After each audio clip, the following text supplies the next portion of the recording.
Before we begin, the handouts that we provide is on behalf of the Rhode Island Black Heritage Society. Rhode Island Black Heritage Society, who's sponsoring this exhibit and presentation, Thursday will be the kickoff of a 4-month exhibit on the history of black churches in Rhode Island. The Society has the largest collection of black church logbooks, photographs, decorative arts, Bibles, physical furniture, dating back to the late 18th or 19th century. It has a repository of nearly every single early black, Cape Verdean, indigenous African church of Rhode Island's history. And they'll be putting out this exhibit, which we're quite excited about, because in many cases, Rhode Island has the oldest and largest collection of early black church collections as compared to possibly even more than most cities, possibly even Philadelphia, who we work very carefully with. So this gives you a kind of sense of the exhibit. It's free and open to the public, and many of the actual images that you'll see here come from the collections around Black Heritage Society, which we're very proud of.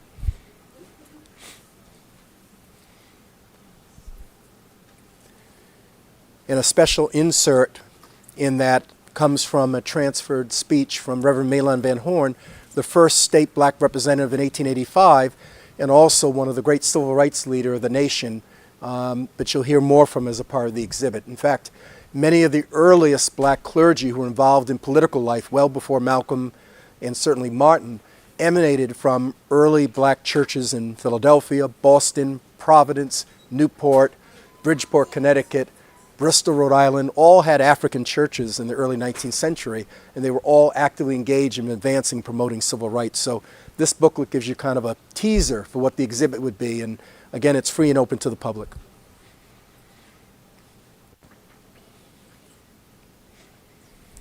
And I'm all set when you're ready.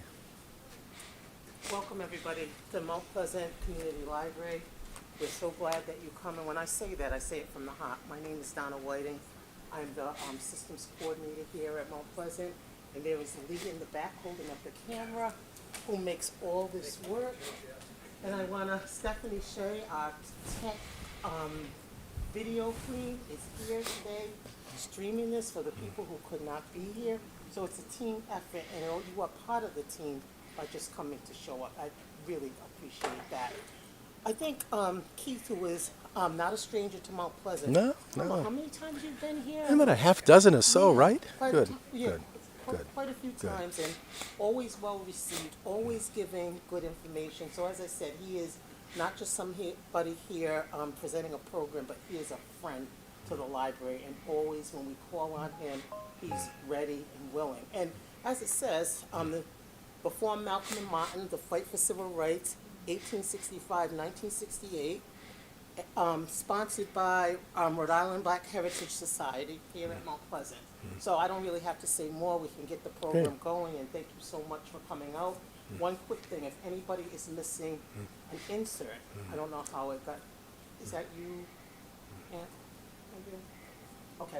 Anybody missing one, let me know. Thank you so much. Great. No, thank you, John. It's great to be back to Mount Pleasant. I'm Keith Stokes, and I've been one of the advisors of the Rhode Island Black Heritage Society, so I've been doing a lot of their historical content and research, but I've also been one of the Rhode Island advisors for the National Trust for Historic Preservation. So I've had the privilege for 30 years now in working on the African diaspora and Rhode Island's connections. So I've been to possibly every West Indian and every West African country to mostly do research and reconnect Rhode Island to part of that diaspora. So it's very exciting to be a part of that. This presentation is actually going to start earlier than 1865. We're going to start with the very origins in the first Africans, not African American, Africans that arrived to Rhode Island, largely enslaved. And we'll talk about their evolution from slavery to freedom and how they would set the stage of founding some of the earliest African institutions, not only in Rhode Island, but influenced the rest of America at that time. Then we'll carry it forward into the 19th century. You'll get a sense of what life was like for early African Americans in places like Providence, Bristol, and Newport, how they're building their religious systems, their business systems, and their home systems, and the challenges that they faced. And then later, we'll take you into the 20th century, the World War I and World War II eras, and again, a new fight in the early 20th century for civil rights.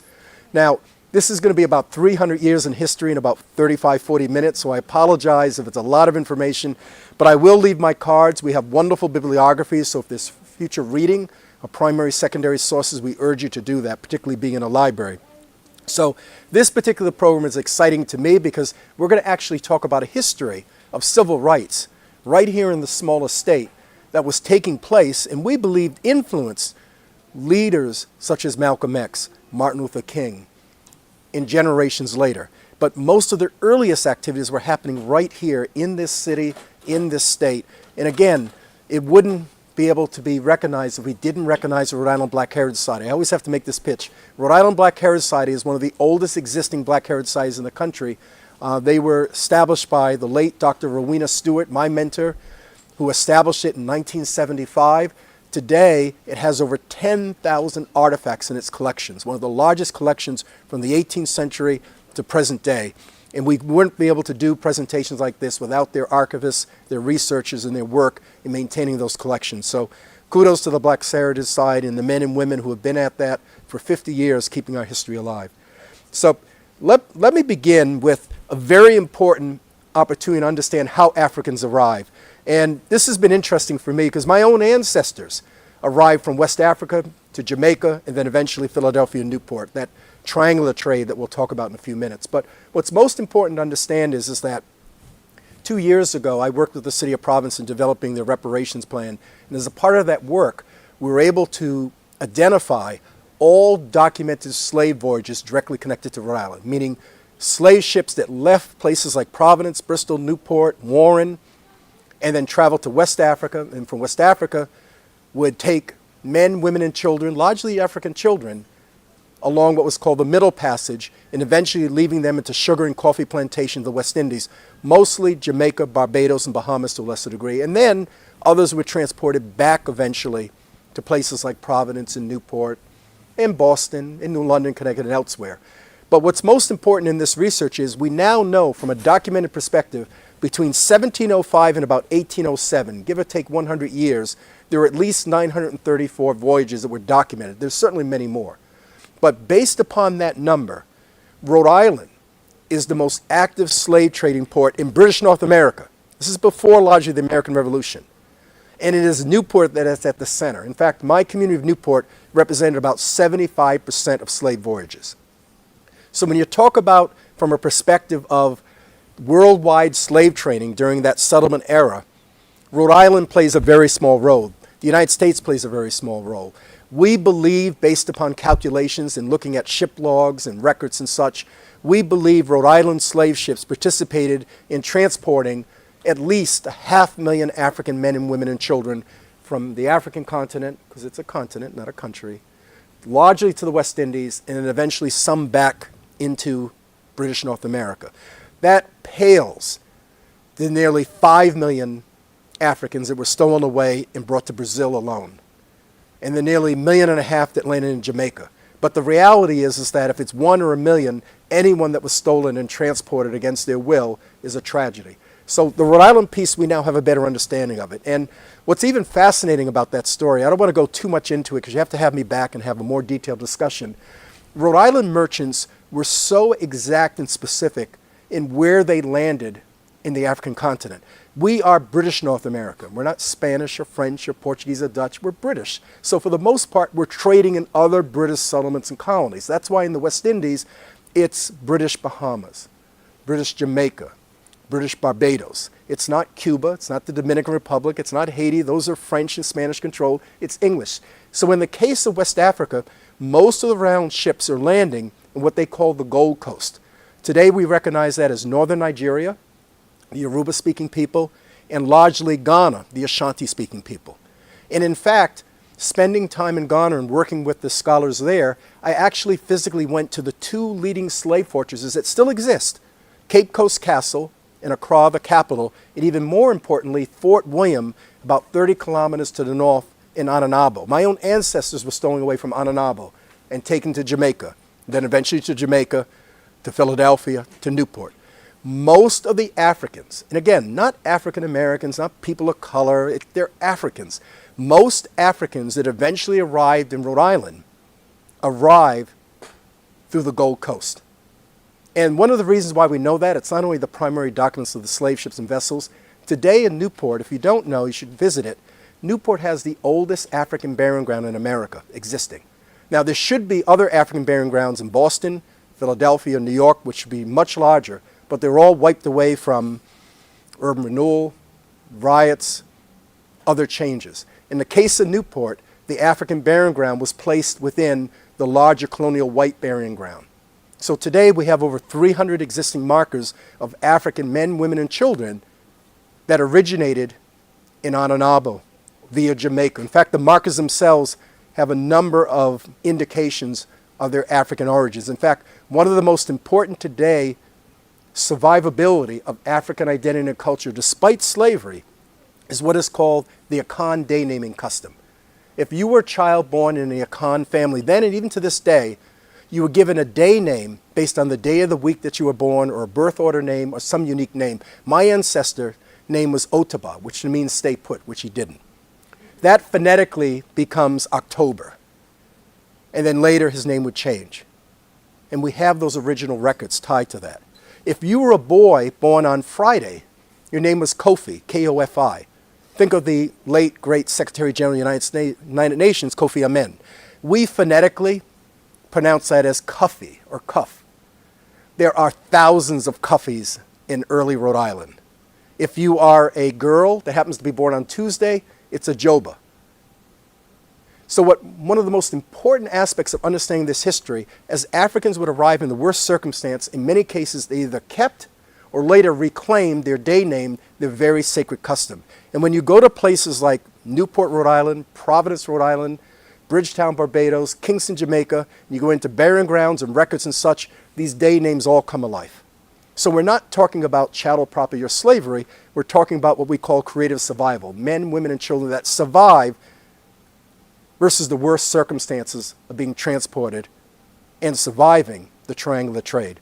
Now, that's all I'm going to talk about slavery, because that's a whole other topic, and that's not germane. What's germane is a lot of Africans survived slavery, and a lot of Africans occupied early Rhode Island. In fact, if we could take you back to, say, 1770 Newport, at the very beginning of the American Revolution, as it's beginning to take place, nearly 1/3 of the population are Africans. If we took you to what is today South County, before that Washington County, Narragansett County, it represented over 30% of the population. And many of the Africans intermarried and shared spaces with the indigenous people, those indigenous people that survive plague, disease, land taking, war.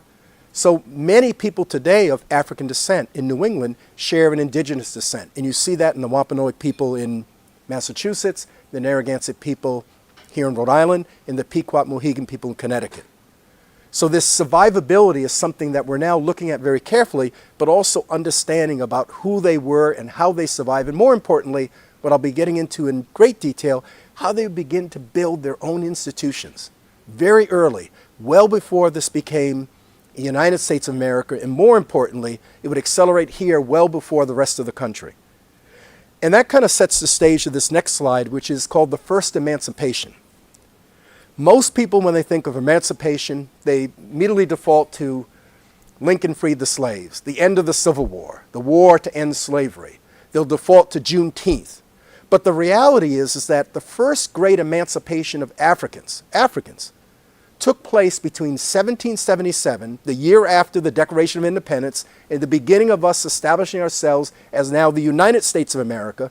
And over the next decade and a half, every new New England northern state would either gradually or immediately abolish slavery. So by the end of the 18th century, you have a group of people that had never existed before, 500,000 free African men, women, and children, and largely occupying places like Providence, Newport, Salem, New Hampshire, Bridgeport, Connecticut, across New England, Philadelphia. In fact, one of the great ironies that I always have to remind myself is some of the earliest free African communities in the 18th, early 19th century are places like College Hill in Providence, Beacon Hill in Boston. In Newport, it's Historic Hill and Bellevue Avenue.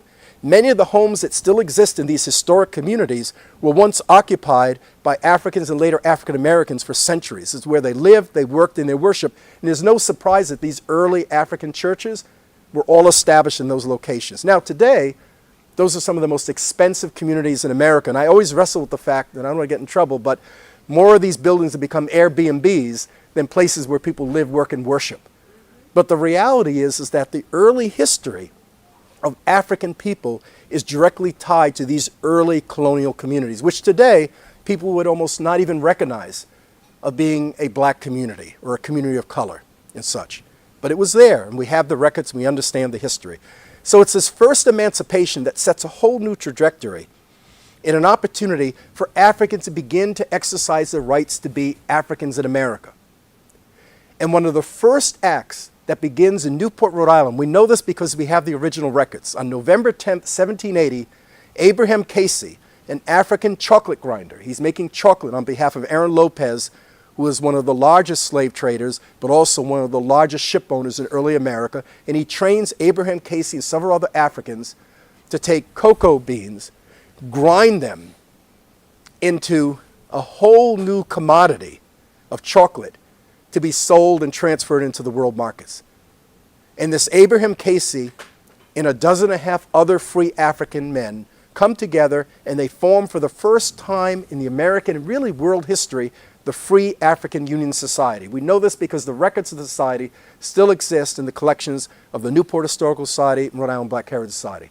And what does this society do? Well, they do three important things. One, as they organize themselves, they pool their money and resources to ensure that every African, regardless of enslaved and free, would have a right to have a proper burial. And they actually formed their own African burial society. I love this story because when I go to New Orleans, I have to remind people of this. If you're ever in New Orleans and you ever see one of those jazz funerals where they're marching and playing and they're dancing in the streets, that's not from New Orleans. That's West African culture. Just like rap music is West African culture and dance.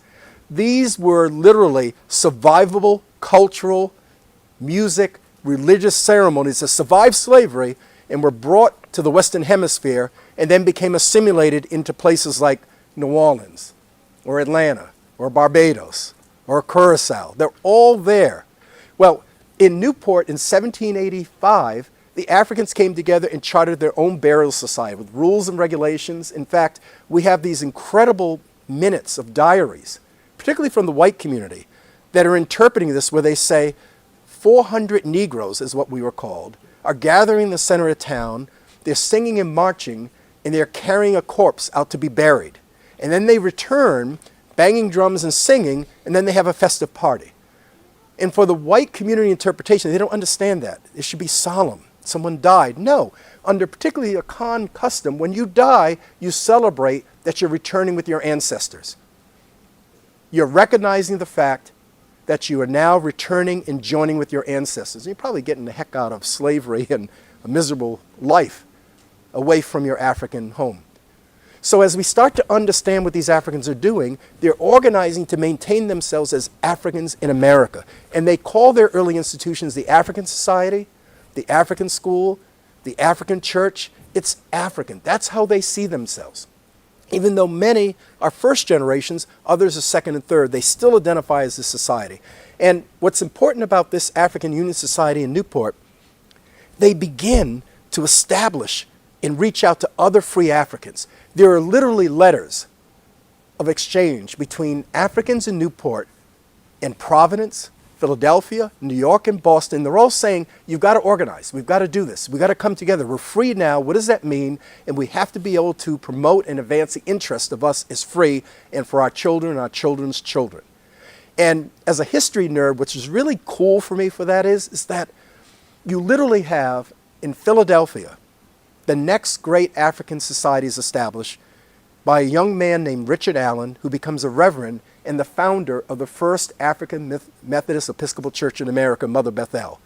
And his partner, Absalom Jones, who establishes the first African Episcopal Church. They're corresponding with Newport Africans and exchanging notes. In fact, Newport Africans send them money to help them build their church. And then the Africans in Philadelphia say, there's this guy in Boston named Prince Hall. We haven't met him yet. We're hearing good things about him. Can you make an introduction to him? And it's the Newport Africans that are introducing Philadelphia Province to Prince Hall, who goes on to form the Prince Hall affiliate, the first African Masonic Lodge in America. The second African Masonic Lodge is established in Providence, and the third in Philadelphia. So this isn't haphazard. This isn't because of white oversight.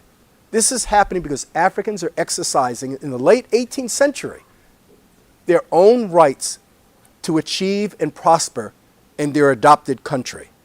And it's important to recognize at that time in the 1780s and 90s, 90% of Africans and African Americans are still enslaved in the American South. And they will not see freedom, achieve freedom, until the end of the Civil War. But well before that, they're free, they're organizing, and they're advancing their African identity. And it's happening largely here in Rhode Island and connecting with Philadelphia, New York, and Boston, those locations. So again, as a nerd, it's always interesting for me in growing up to actually see letters and physical artifacts that said, wow, people that look like me were doing these really cool things. Not everyone had to look like or speak like or worship like George and Martha Washington. There were people who were leading early America in Rhode Island that had names like Quamino, that had names like Cujo and Cuffy and Salama and Nuba. These were real African people. And this is, again, we're talking about close to 300 years ago. And I want to not shortchange the fact that the African women were establishing their own organizations simultaneously. In fact, the two of the earliest free African benevolent societies of women are in Philadelphia and Newport. And as they set themselves up, they're very specifically focused on educating their children. And you almost see simultaneously at that period in time, a group of African men and women come together and begin to suggest that our African societies now have to evolve into African churches. So by the end of the 18th century, you begin to have African societies spilling into the 19th century that begin to evolve into early free black churches. Free meaning black owned, black built, black operated, black vestry, black religiously led. For most other black church institutions, religious institutions in America at that time, there was always a white oversight. There was always a leash, and a very short leash, on how our ancestors should worship and how they should worship freely. But in the case of these early African societies, you can see, in Providence, Rhode Island, the African Society in Meeting House would evolve into what is today the first and oldest black church in Rhode Island, the Cogden Street Baptist Church. In Newport, it evolved into the Union Colored Congregational Church. My own family were members there and a part of that church. Philadelphia, I had said, its Mother Bethel AME. Boston, the African Church, later the Baptist Church. I mean, what's fascinating about this is that this is a active, organized effort to advance African identity through religion and education in early America. And as they began to seize freedom, they began to start thinking a little bit about what's this mean for us, what this is going to look like. And by the 19th century, the good news is you have all of these free African and now becoming African American settlements all around the North and particularly New England. They even take on African names. In Bristol, Rhode Island, they take on the name Little Goree. In Bridgeport, Connecticut, the Little Liberia. They're taking on names where they're absolutely connecting themselves and anchoring themselves to their African identity. And as they begin to seize this freedom and they start to create a place of worship, they begin to create African Masonic lodges. They're creating African schools to teach their children. They now have an identity in the early 19th century. And that's important, and it's important to recognize that. And in the case of schools, you have almost simultaneously in 1808, Africans in Newport and Boston are comparing notes, and they establish their own free African schools. In Newport, we actually have the list of the students and the names of the students. We have the names of the teachers.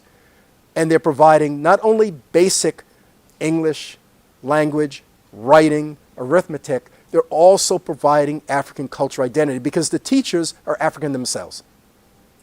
And this is going on initially in Newport and Boston, then Providence, and then Philadelphia, and then New York, and it takes off. And it's all happening in the early 19th century. And that stuff is important. So by the first part of the 19th century, at least if you were African in New England, in the North, life was relatively manageable. And again, we have to understand that from a 19th century context. It's manageable. I have certain choices of where I live, where I work, where I worship. My children could be educated. That's a pretty good deal in 1820 and 1830 compared to, unfortunately, the majority of African Americans who are now enslaved in brutal slavery in the American South, and even more brutal slavery in the West Indies and South and Central America. But challenges come forward. They significantly come forward. Starting in 1820 and running into the years up to the Civil War era, nearly every single northern community that had large, stable, and advancing black communities went through devastating racial riots.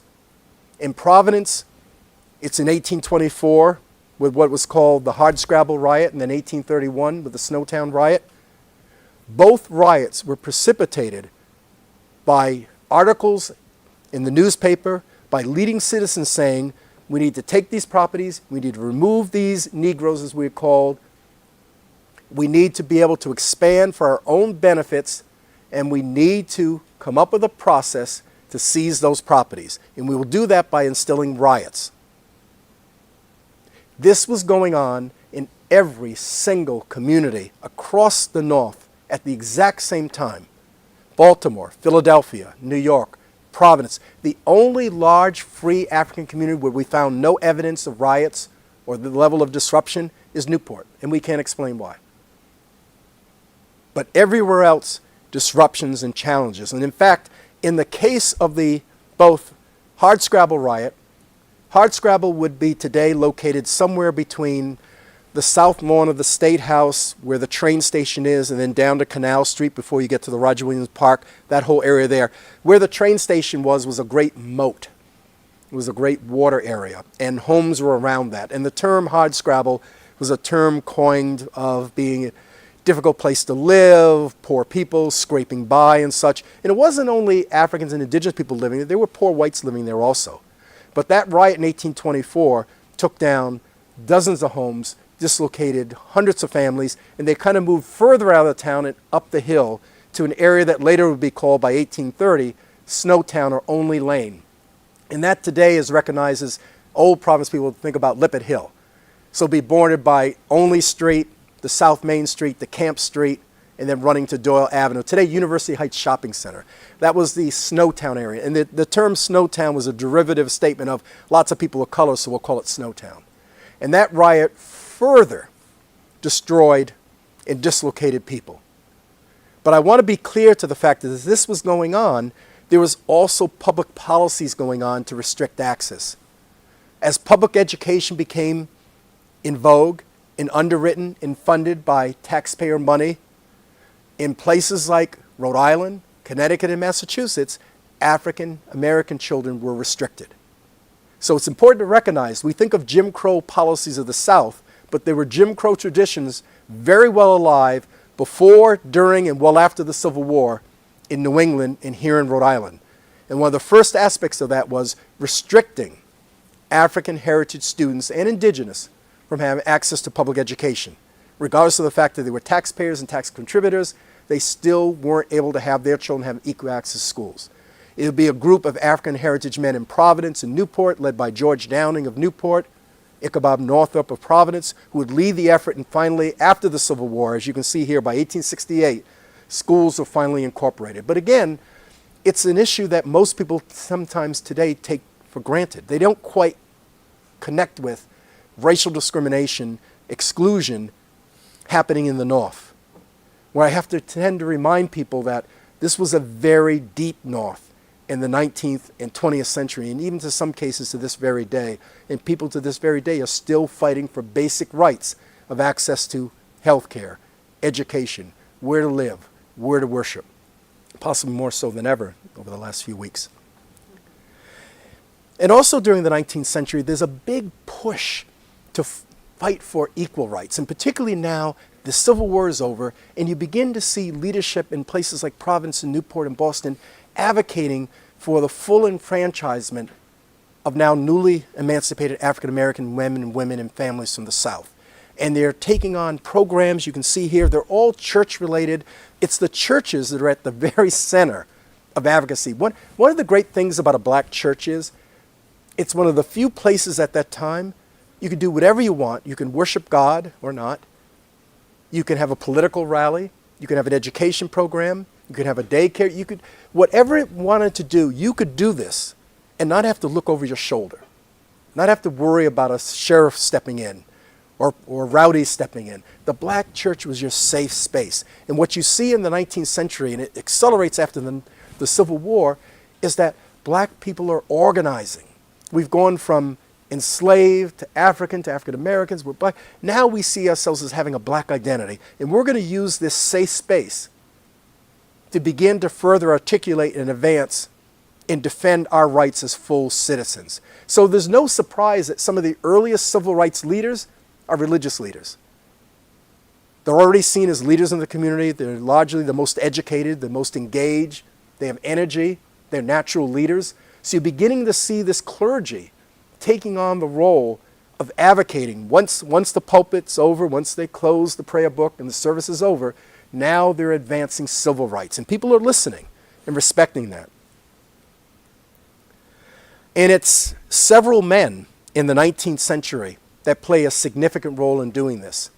One is George T. Downing, not a man of the cloth. George T. Downing of Newport is probably one of the wealthiest men of color in America at that time. His father, Thomas Downing, the Black Heritage Society actually owns the original photographs and collections and artifacts. Thomas Downing in New York, before the American Civil War, owned the largest oyster house restaurant. He was called the Oyster King of New York City. He was one of the wealthiest men of New York City. And as New York City elite, by the 1840s and 50s, were starting to suggest, there's this place up north called Newport. I think we have to stop building some estates and having summer cottages there. They went to Thomas Downing and said, you got to bring your oyster house and restaurant and services here. And he had his son George, by 1845, come to Newport on a place called South Turrell Street, now Bellevue Avenue, and build the first hotel, the Seagirt Hotel. This was a 5-story opulent hotel built by, owned by men of color. Most of the staff were people of color, and making a lot of money off of the very wealthy elite of Newport. And George Downing would take that money and take that wealth and plow it back into abolitionist rights and the end of slavery. And then after the Civil War, civil rights. He'd become a founder of one of the first colored labor unions, because his feeling was, now that you're free in the South, don't be a sharecropper, which is just another phase of slavery. Get a trade, have a choice, unionize. And it is George Downing, in his records and his papers, is actively involved in unionizing and organizing newly freed black men and women. In fact, he even provides a pipeline that suggests, get out of the South, come to Newport. He oversees the transport of over 30 families from Culpeper County, Virginia. Most black folks that are still in Newport today trace themselves back to the original Culpeper County families that were brought up by Downing, set up in trade and businesses, and succeeded. So it's this George Downing that had this vision of entrepreneurship, black entrepreneurship in business and opportunity.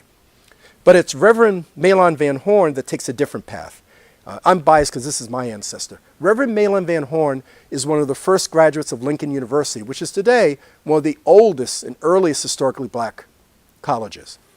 He arrives in Newport. He's brought to Newport by 1867 to lead the Union Colored Congregational Church, which was a direct evolution of the African Union Society. He's brought in specifically because he's being asked to lead this very large church, but we also want you to lead civil rights issues. He's literally taken and mentored by George Downing and other men of color, and they literally work with him by 1868 to integrate schools.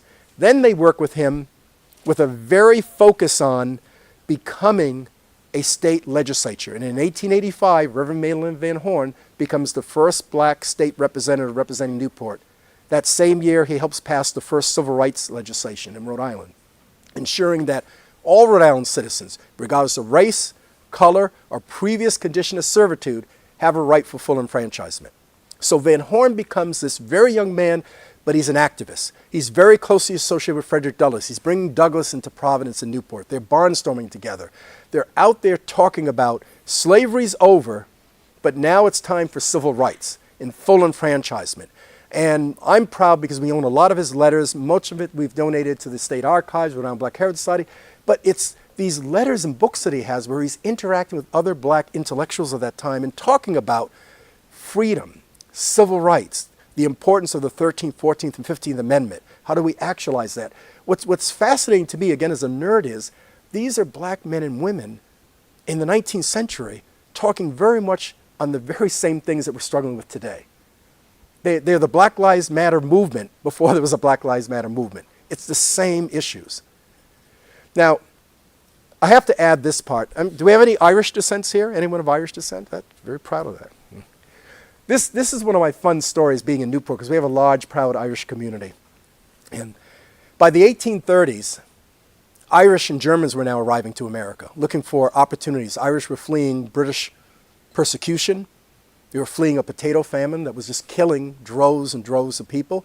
And many arrived to places like Boston and Philadelphia and Baltimore and Providence and Newport particularly. In fact, Newport had a very large growing Irish community. Most came from what today we call County Cork or County Kerry, those two counties. In fact, in Newport, there's an area in the downtown, which we call West Broadway, was actually called Kerry Hill at one point.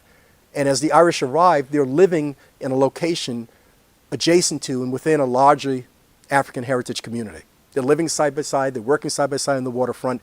But what's most important is that as the Irish are establishing themselves, they build the first Catholic church, St. Mary's Church. Most of the Irish were stonemasons. They built that church. They built Fort Adams within Fort Adams State Park.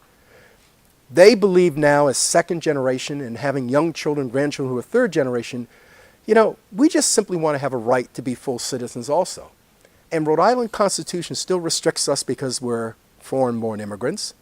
It restricts us if we're not property owners by having a special property tax, something that you would think Jim Crow was doing in the South with poll taxes and property taxes. And we know there's this issue of us being Catholic and not Protestant. So what does the Irish leadership in Newport do? They go to the black leadership. They go to George Downing, Van Horn, and others and say, can we sit down and can you give us an idea of how we can advance civil rights? And it is Van Horn, whose close association with Frederick Douglass, who had spent nearly a year in the Emerald Isle, and came back and said, what I've seen going on with Irish is no different from what I'm seeing with my own people in America. Theirs is a religious oppression, ours is a racial oppression, it's oppression. So it's the Irish and black leadership in Newport who come together, they meet at the Colony House on Washington Square, and they form an equal rights party. In fact, this flyer that you see here comes from our family collection. This equal rights party forms their own equal rights ticket, and they support Governor Davis of Pawtucket as a Democrat who wins, and working with the legislature, they strike down the property ownership restrictions and religious restrictions.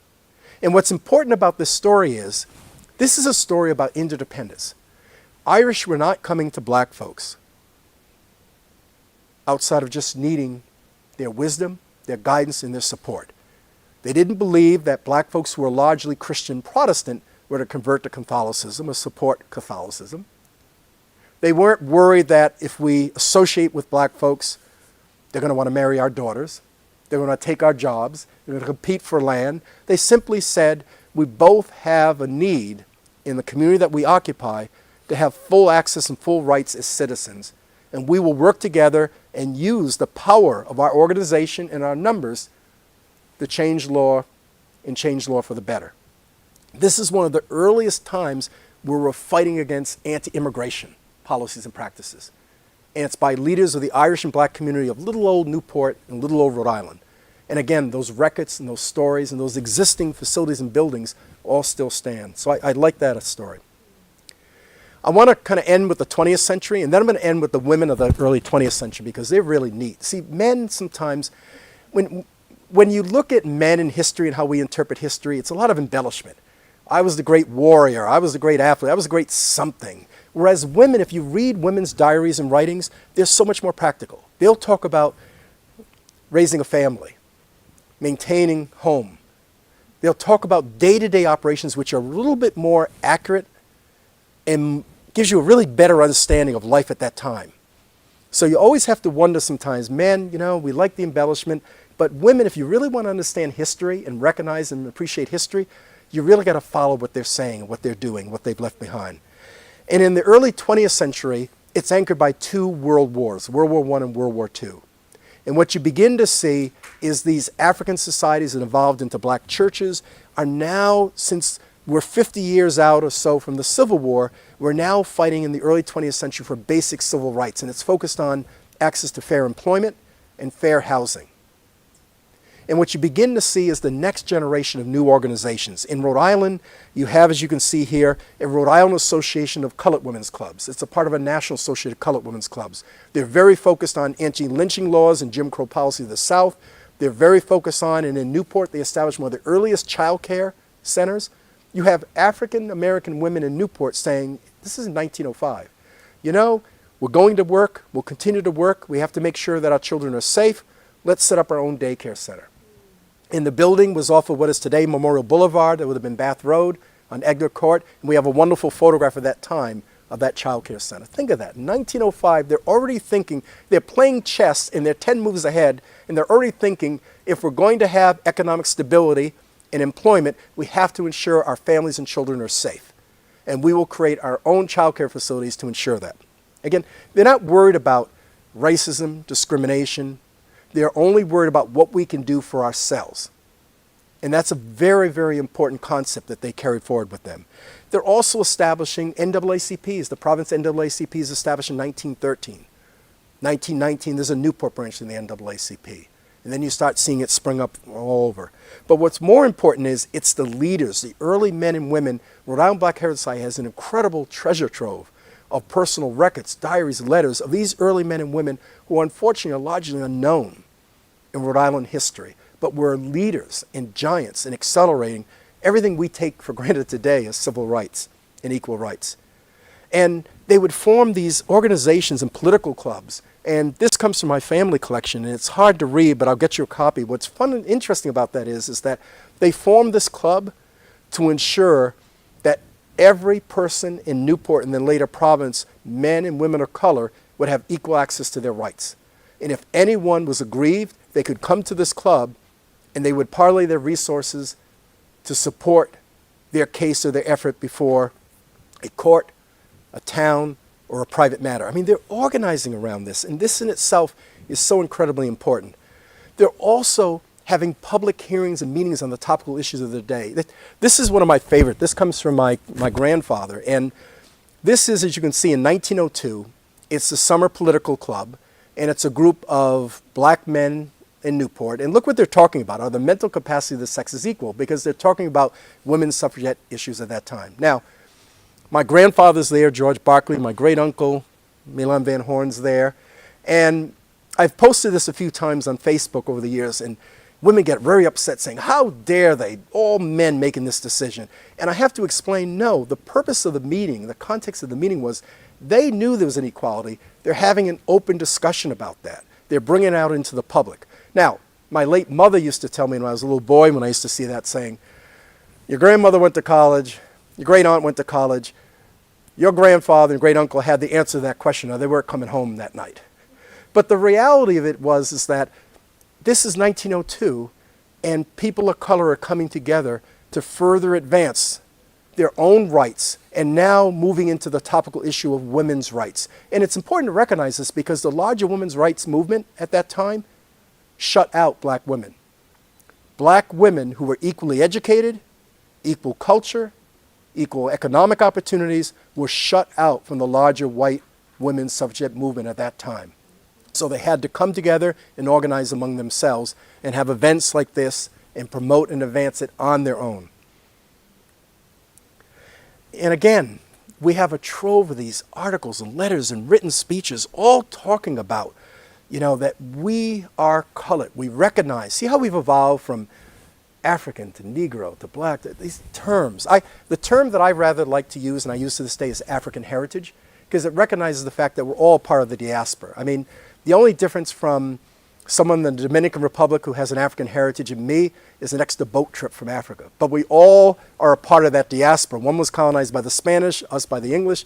We all have this shared history, and I just rather like the term African descent or African heritage because that's what binds us together. That's what makes us whole.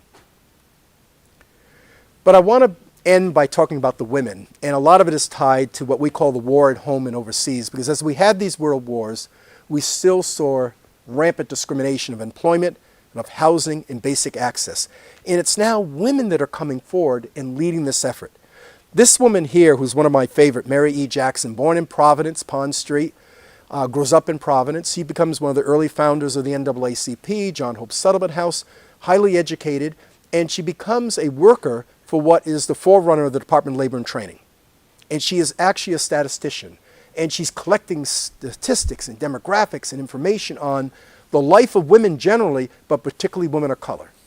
What are the obstructions for them to work? Is it an education obstruction? Is it a personal obstruction? Is it transportation?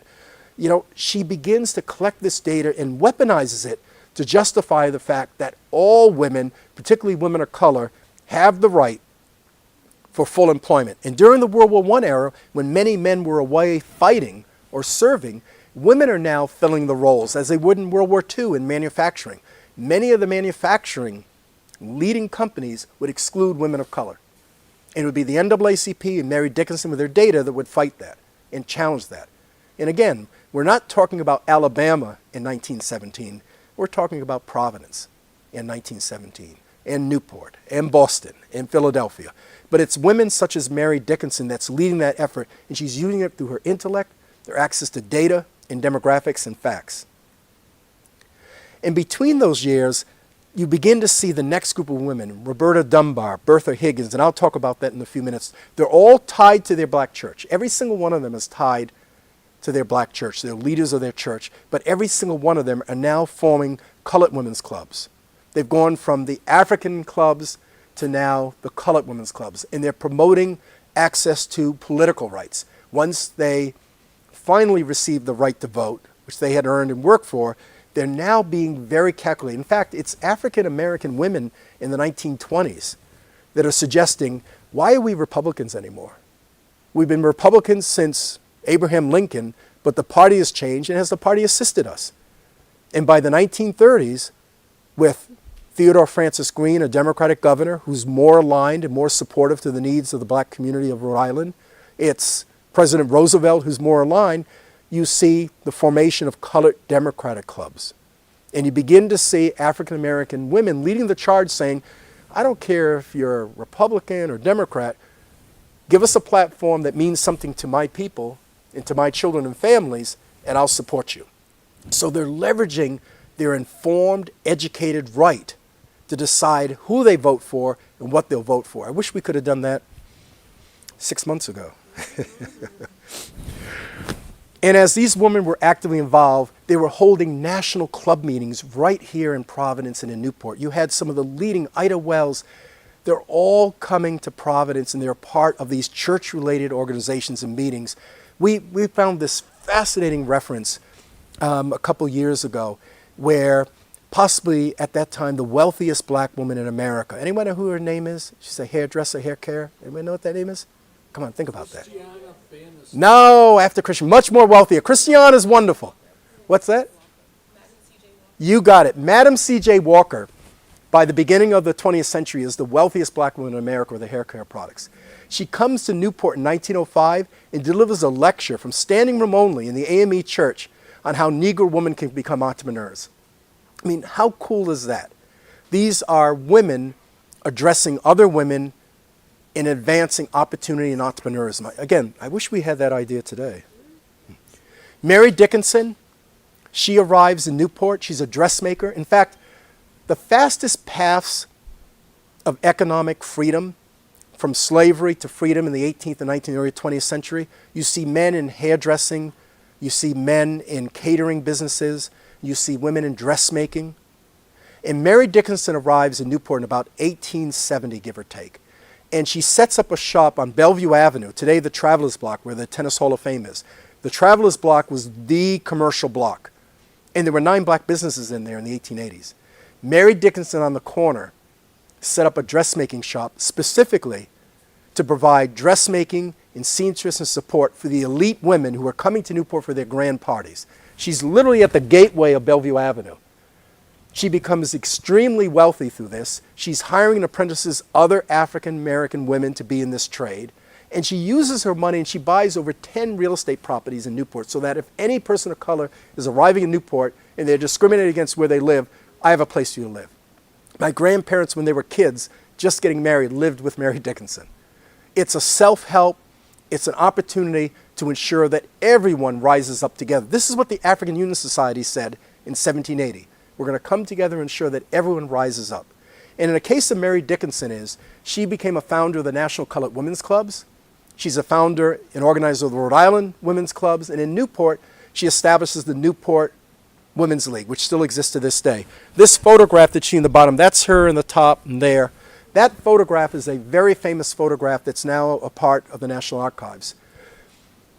Frederick Douglass and W.B. Du Bois. Frederick Douglass had just died, and he had suggested to W.B. Du Bois, you have to continue this legacy of advancing us, and we have to strike down discrimination, and we have to strike down stereotypes of who we are as Negroes at that time. So W.B. Du Bois was asked to come to the Paris Exposition and set up an entire Negro exhibit. He and friends went all across the country and spent a lot of time in Newport taking photographs of what he believed were Negroes and now African Americans doing extraordinary things. This photograph of Mary Dickinson, that's the executive committee of her Newport League, was at center stage of that exhibit. These are all college-educated women. They're all entrepreneurs. They're all successful. They're church-loving, believing. They are leaders. So if anyone is giving you a stereotype that we're anything but this, it's wrong. We have the evidence, and we're a part of that. And what's exciting about Mary Dickinson is that when she left her will and money behind, it goes back to investing in women's organizations, child care organizations, her church, and her larger community. Bertha Higgins, her husband is a gynecologist, one of the early ones here in Providence. Bertha Higgins herself becomes a leader of the General Women's Suffragette Party, but then the Colored Women's Party. She's also actively involved, as you can see, in advancing independent political thought. She's giving speeches in Providence across the state saying, don't be beholden to any one party or any one elected official. Ensure that they're doing the things and supporting the laws that impact your family, your community, your place of worship. And she's actively engaged around that. In fact, she's more of an activist than her husband. Her husband becomes the first man of color as a ward committee here in Providence, but he's staying with the old Republican Party. She breaks from him and says, Republicans aren't helping us, I'm a Democrat. I think what they were both doing strategically is we'll have a foot in both doors and make sure we get access to the spoils of either party, whoever's in power. But in any case, it's Bertha Higgins that's leading this effort. And in fact, her best friend, Roberta Dunbar, that's her in the green in the center there. And if you look closely, you'll see Mary McLeod, Bethune there, and others. It is the National Conference of Black Women in Providence. But it's Roberta Dunbar, born in Narragansett, becomes a founder of the NAACP in Providence, the founder of what later becomes a major organization to advance sports and opportunities for young people of color called the Marathon Club. The Marathon Club, which is established by 1902, Dunbar is a great leader of that, along with several men. But I won't talk about the men now, we're going to talk about Roberta Dunbar. But in their records, they're suggesting if discrimination is restricting our children, both African and indigenous, to have equal access to sports and recreation and opportunities, we'll create our own. And the Marathon Club had some of the earliest in America all black and indigenous football clubs. We actually have the photographs. Baseball clubs. There is a Marathon Club cheerleading club with 35 African American young women. There is a tennis club in providing tennis matches. In fact, in Providence, the all-black tennis club off of Camp Street was called the What Cheer Club. They were competing with black tennis clubs in Hartford, New Haven, Newport, all around New England. And it's Roberta Dunbar's vision that if we're being discriminated against or being limited based on our color, we'll create our own sports and institutions to ensure that our own children have access and choices. Do you see the theme that's continuing through the ages of self-choice and belief? And I just want to end here with two important slides, because I think there's some unfinished business when we talk about civil rights. It's really cool to look back in history and talk about the remarkable things that men and women, particularly people of color, have done despite slavery, overt racism. But today we have unfinished business, as you can see behind me.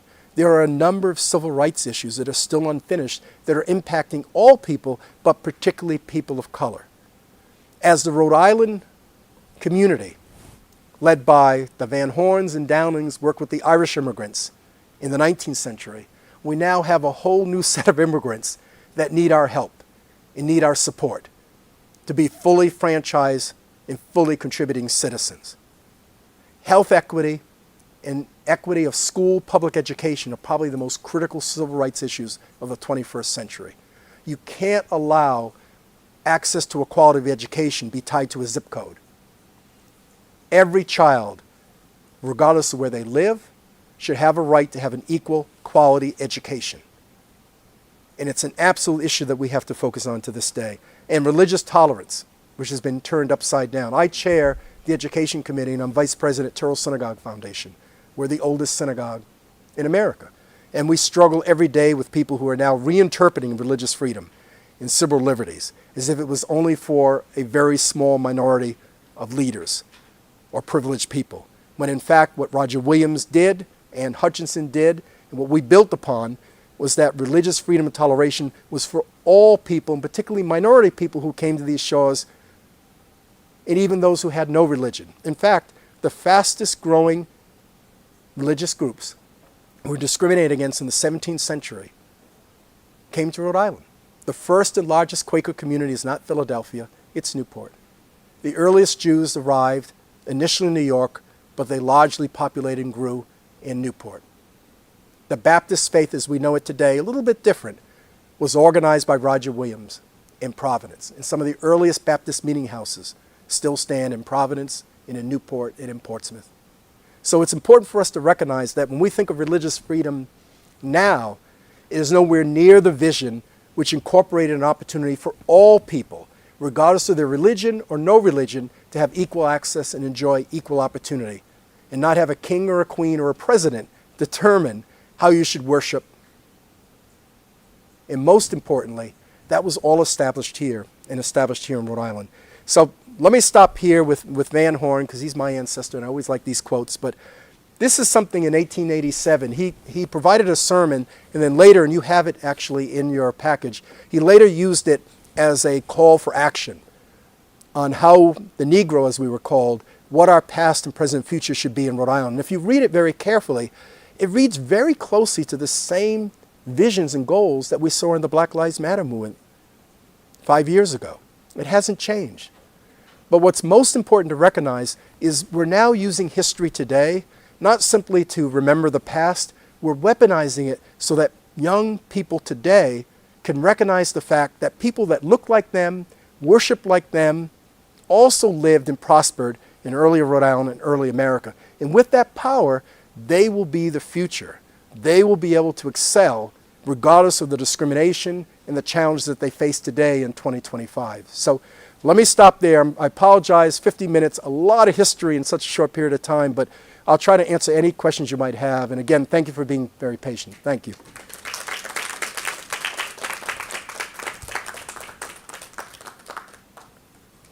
Questions, please. Or did I miss anything? Maybe I made it all up. Who knows? You know. I will tell you the great news with this is, because I'm tired of talking all the time, we are working in 2022, we passed legislation. Rhode Island will be the first state to have a comprehensive K-12 African Heritage History curriculum. And the Rhode Island Black Heritage Society is designing that at Rhode Island College and working with Rhode Island Historical Society. We're already creating units of instruction. I can guarantee you the first unit of instruction will be called Africa Before European Colonization. So the first thing you'll learn about is not slavery, not colonizers, but African identity and culture and religion that dates back thousands of years. And that's really, really exciting, particularly with the fact that the demographics today, there are more African-born and Afro-Caribbeans than African-Americans in Rhode Island. So the story is more than just black history. It's the diaspora history. And we now have to recognize that the fact that our young people, our populations, they want to talk about how we're all connected. And it may not just simply be black history in Providence, Rhode Island. It's so much more connected. So we're very excited about this curriculum. In fact, you'll start to see it on social media. They're creating one of the things we've learned in curriculum development today, and my kids kind of remind me of this, is nobody wants to read a book. Nobody wants to hear a long-winded lecture from me. They love TikTok. They love Instagram.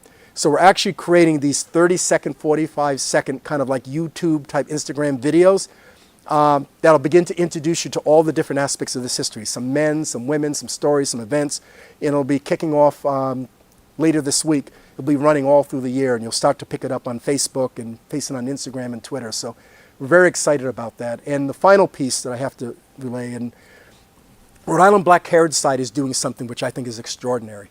They're very focused on building this curriculum plan, but they also recognize the fact is we've got to instill kids, particularly kids of color today, that they're part of a bigger picture. There's more than just living in Mount Pleasant. There's a whole world out there, and it's people that look like you and have succeeded. So they created a program called Birthright Rhode Island. It's funded by private philanthropy, public dollars, and they have 25 kids in the class from schools across the city, juniors and seniors, and the one track is a career path of learning education and training and internships. The second path is they're taking physical trips to personally engage their African heritage and identity. This past year, they went to Washington, D.C., with Senator Jack Reed had hosted them and brought them through the Capitol. They spent a day at Howard University meeting the students in the law school, another day working through the African American Museum, the Indigenous Museum. Last week, they were in Newport at the War College meeting African heritage men and women officers who talked about their pathway, and they'll be spending a night on the Oliver Hazard Perry sailing vessel later this summer sailing. Last spring, they went to the U.S. Virgin Islands and got to walk the path of Mahlon Van Horn, who later became the General Counsel Ambassador during the Spanish-American War there.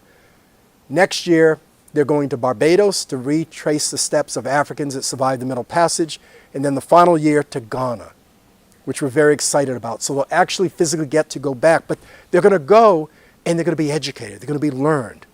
And they'll actually be working in each of these cases with people of color who are professors and academics and leaders in all of those institutions. And the photographs that we've got and the interaction we're having with these kids is incredible. And what's really fun about this program, we've got kids that are from the DR, Guatemala, Nigeria, Sierra Leone, Cape Verdean, African American, and they're all of a sudden saying, boy, we share something. We never thought we had this to share, but we all share this.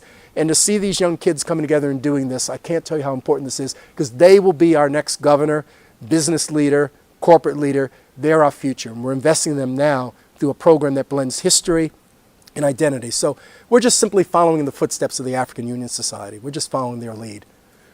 So again, any quick questions? Yeah. How do you foresee like protecting educational programs like the one that they're rolling out? Because what I understand from a friend of mine who teaches history in high school right here in Providence, she has had to revamp her curriculum due to these new standards. She's not able to speak the truth, okay? And further, how do we move forward after what just happened? Well, my day job is, for the state of Rhode Island, I run the State Division of Diversity, Equity, and Inclusion. So I oversee all minority business programs, equal opportunity, and affirmative action. So let me be candid and consistent and say these are state authorized laws. We're not obligated to do anything but follow state initiated laws. And we'll continue to do that. In fact, we're accelerating minority business participation. We're accelerating cultural competency training. We're accelerating programs more than we ever did before because of the value and the importance. That's led by the governor and the corporate leaders that we work with have been very embracing. The challenge, candidly, is going to be is the federal connectivity. The federal connectivity is going to make things very, very complicated. Rhode Island Black Heritage Society, to their credit, is received private funds and private philanthropy to support. Also, their curriculums are embedded in the larger history curriculum. This isn't going to be simply a standalone African heritage history curriculum. This will be a unit as a part of a larger history curriculum, which might be 18th century, 19th century, Gilded Age, whatever it might be, federal period, it'll be embedded in that. But most importantly, it'll be the facts, the primary sources that we have, the teacher professional development training that we're providing and have. When I showed you those slides on Ananabo and the slave vessels, that's what it is. That's the facts. That is the primary evidence. That's not CRT or whatever they might call it, or an embellishment. That is the facts. And we're presenting the facts based upon the primary evidence. If anything, school teachers have been reaching out to us and looking for this and have been very supportive of this and such. We have to keep our eyes wide open. I mean, my greatest concern with federal funding tied to public education is dismantling urban schools and urban education, because most of the students who are part of that system are of great needs. special needs, newly arrived immigrants, they have socioeconomic barriers and such, and they need to have assistance so they can overcome these barriers and become fully engaged and educated. I mean, just to give you one example, Governor McKee, to his credit, recognized several years ago that we have to deal with school absentee rates. If kids are not in school, they're not learning. If they're not learning, they're not succeeding. And he went about with around the Department of Education and did a very deep assessment of absentee rates in every elementary, secondary, and middle school. And then he sat down and came up with ways of engagement to figure out what was going on. So to give you an example, I live in Newport. Thompson Middle School, I went there, my kids went there, my mom went there. We've all gone to Thompson Middle School. I was involved in the restoration of the school 20 years ago. It's a great school. A large percentage, nearly all our kids in that school, as an urban public school, are Federal Heart Lunch. They are limited income kids. Newport is also seeing, like Providence, like America, a very fast growing immigrant population. My wife's Guatemalan. When she arrived and we were married for almost 38 years ago, and we would joke because she arrived here and there weren't many Guatemalans around, and they called her Armenian, Italian, Cape Verdean. She's like, what's a Cape Verdean? Portuguese. I mean, they called her everything. We now have 3,000 Guatemalans on Aquinic Island working in the service industries and support industries. It's wonderful. We have 2 bodegas in the downtown. Our Catholic Church now has services in Spanish. That's wonderful. But the reality is that those kids and families that are arriving have barriers. It could be language barriers, transportation barriers, child care barriers. It could be a variety of things. Now, immigration oversight barriers. So the reality is Thompson Middle School has one of the highest absentee rates in the state, whereas Barrington Middle School has one of the lowest. So from the governor's perspective, I have to put resources and focus on those schools that have the greatest need. He's not going to talk about race or ethnicity. He's simply going to talk about need. So he will focus on helping schools like Newport, Providence, Central Falls, Pawtucket, West Warwick, East Providence, which probably have higher percentages of newly arrived immigrants, people of color, and women with children. So we're not going to talk about race and ethnicity and get embroiled in cultural wars that just stop us in doing our job. We're simply going to focus on need. And we're going to do what Roberta Dunbar, Mary Dickinson, and all those ladies did 100 years before. Use data and demographics and truth to build public policies. And we're doing that today. And we're going to stay away from the cultural issues and cultural wars because ultimately let the courts solve this. But right now, people have needs. We really want to focus right now on the people with the greatest needs and ensure they get access to the service and the education and the opportunities for them. It's a tough battle. We realize that. But again, I defer back to the history because I think I'm following a pathway that's been well-worn and successful that we're certainly looking to put forth today. So again, thank you for that question. I appreciate that. Maybe one more, if there's any more. Miss anyone? Yeah, absolutely. Keith, I think, people might be reluctant to ask questions because, not just because of shyness, but you gave us so much information. Yeah, well, it's a lot. So it's swimming in our heads. So it's kind of like Kendrick Lamar. We got to unpack it. Yeah. We might have to watch it again, which has been streamed to our YouTube channel. Could you call my kids and tell you made that comparison with me? Because they're not going to believe it, but that's okay. Well, I'll take no, it. Seriously, Yeah. you have to unpack it and then ask the questions. Like you had Yeah. mentioned about black people being part of the Republican Party, which I'm sorry to say as a librarian, I just found that we were mainly the part of the Republican Party. All Then my left. families all were Yeah, Republicans. then left. But know? but you have to understand, Right. parties change and platforms change. Right. The Republican Party of the 19th, early 20th century was the party of Lincoln. It doesn't really look that way today, quite simply. And the Democratic Party was very much a party of resistance in the American South, and the Know-Nothing Party, coming out of New York and such. So you have to understand those changes. What's most important to understand is people of color of African descent at that time said, we're not going to choose a party until that party recognizes what our rights are and what our priorities are. And they were articulating that very aggressively. I have an ancestor who was a former, in New York City, he's a graduate of Rutgers University. He becomes the first ADA man of color in New York City. My great-uncle. My great-aunt was a graduate of Boston Conservatory of Music. They're living in Harlem. And in 1915, they formed the Tammany Hall Democratic Club because they were sick and tired of Republicans giving them nothing and offering them nothing. And they organized people to say, let's go to the next party and see what they can give us. And they were successful because the party won the mayorship, and my great uncle was nominated to be a judge, and that's the political spoils, and that's okay. But the point is that we can't rest on our laurels. We have to organize, we have to be active, we have to be engaged, and we have to unify. Again, I'm going to close with this. The term African heritage is a very important recognition. It recognizes everyone of African descent, and it recognizes anyone who is an ally to people of African descent who have been depressed. And what we can't have happen is, when I was finishing the reparations plan in Providence, some black folks in Providence came to me and said, Keith, what's this African heritage thing? And I'm looking at who's eligible here. Why are Haitians and Jamaicans eligible? I'm African American. I've lived here in Providence. I grew up in Roger Williams' homes. Why them? And my response was that, well, where'd your parents come from? Oh, like they came from Providence. No.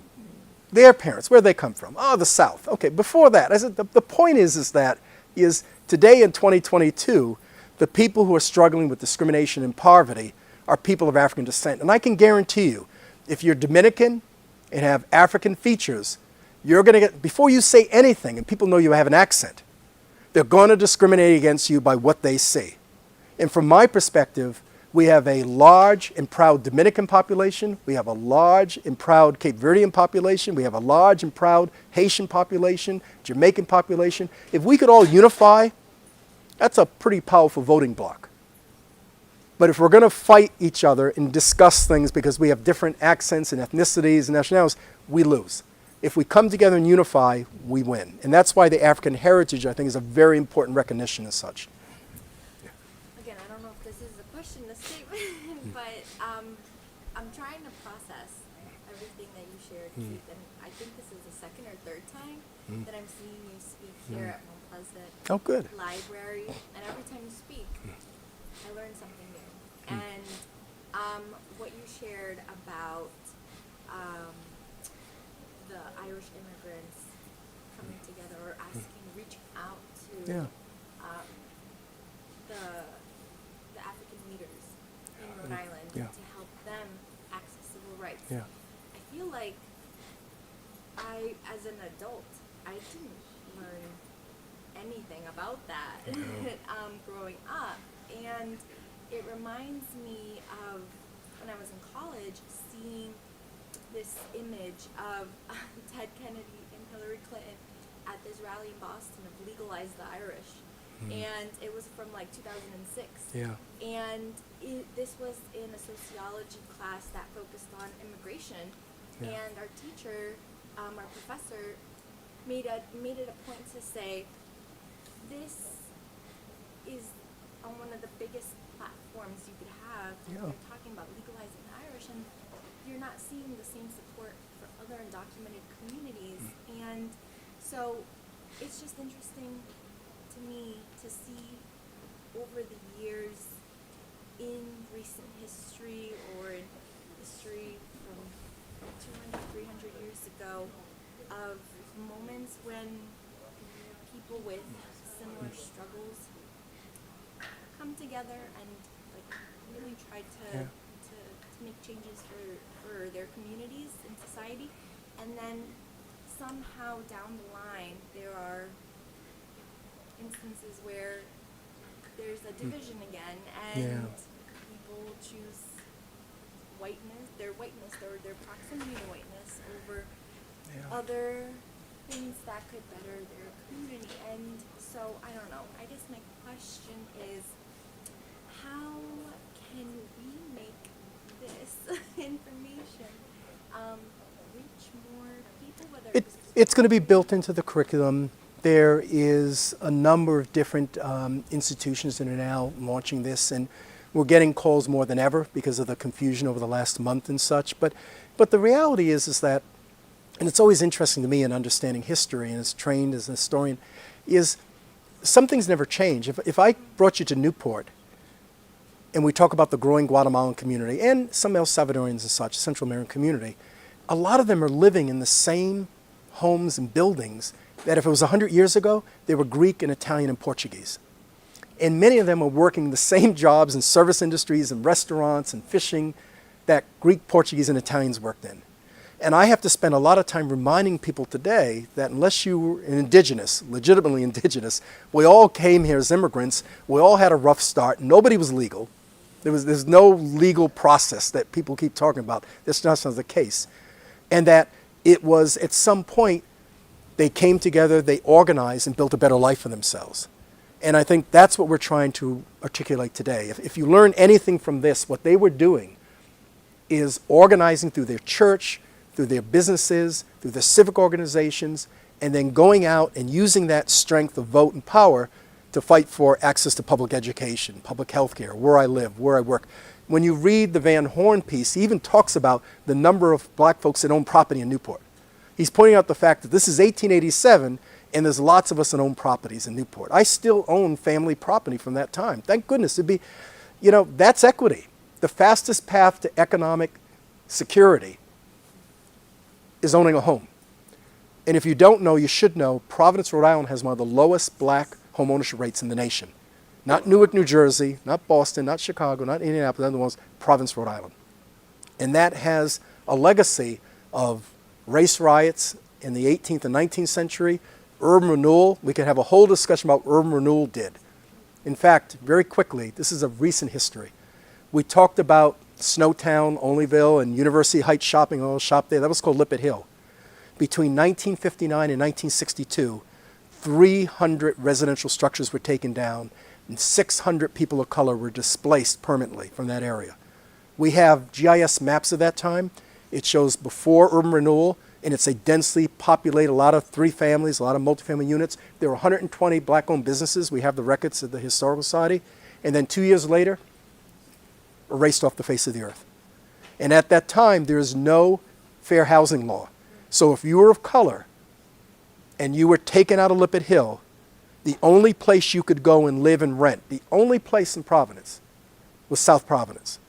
And what's remarkable is South Providence today was ghettoized and created by urban renewal policies in the 1960s. Because before that, it was Irish and Jewish families that were living in the south side of Providence. That's why the temple's on Broad Street. You think of St. Michael's Parish on Prairie Avenue. That was a Irish and Jewish enclave. But they had the opportunity to move on and up and out to the east side, to Cranston, and then they specifically populated that area as they completed 95 and 195 and separated it from the waterfront and from the city. And that's where black people could live. And it's important that you recognize that because that's a Jim Crow discriminatory practice that's happening right here in Providence or Hartford or Newport or New Bedford, across New England in the 1960s. So we're not talking about Civil War 1860. We're talking about the 20th century when I was just born. My parents, my grandparents were all here and had to weather that. In fact, what I said earlier, the earliest, the most vibrant, early free African communities in the 18th, 19th century is College Hill, Providence, and Beacon Hill, Boston, and Historic Hill, Bellevue Avenue, Newport. I can't even afford to walk through those communities now. But at one point, our ancestors owned property, worshiped there, organized there, and just think if we had kept those properties, you probably wouldn't have a racial wealth gap that you have today. It wouldn't exist. So knowing history is an important requirement if you're going to know what the future is and how you combat the challenge that we're seeing today in the future of racism, discrimination, and isolation. And again, today, unfortunately, it's the people who have just arrived. They're facing those issues. And I think we have an obligation to help everyone and anyone because my final demographic, by 2050, the majority of the people in this country will be people of color led by Spanish-speaking Latinos. North America is going to look like the rest of the Americas. So the reality is, no matter what people are doing or saying now, the population is going to change. And I'm pragmatic. The future visitor, the future customer, the future leader is going to be these people. Empower them, educate them, give them the ability to be great contributors to Providence, the state, the nation. That just makes sense because it's going to happen. And we need to just get ahead of that curve and support those initiatives. I mean, that has nothing to do with race or ethnicity. It's just practicality. That is the future. So again, thank you, everyone, and thank you for your time. Thank you. And Keith Kendrick Stokes, we thank you. Thank you.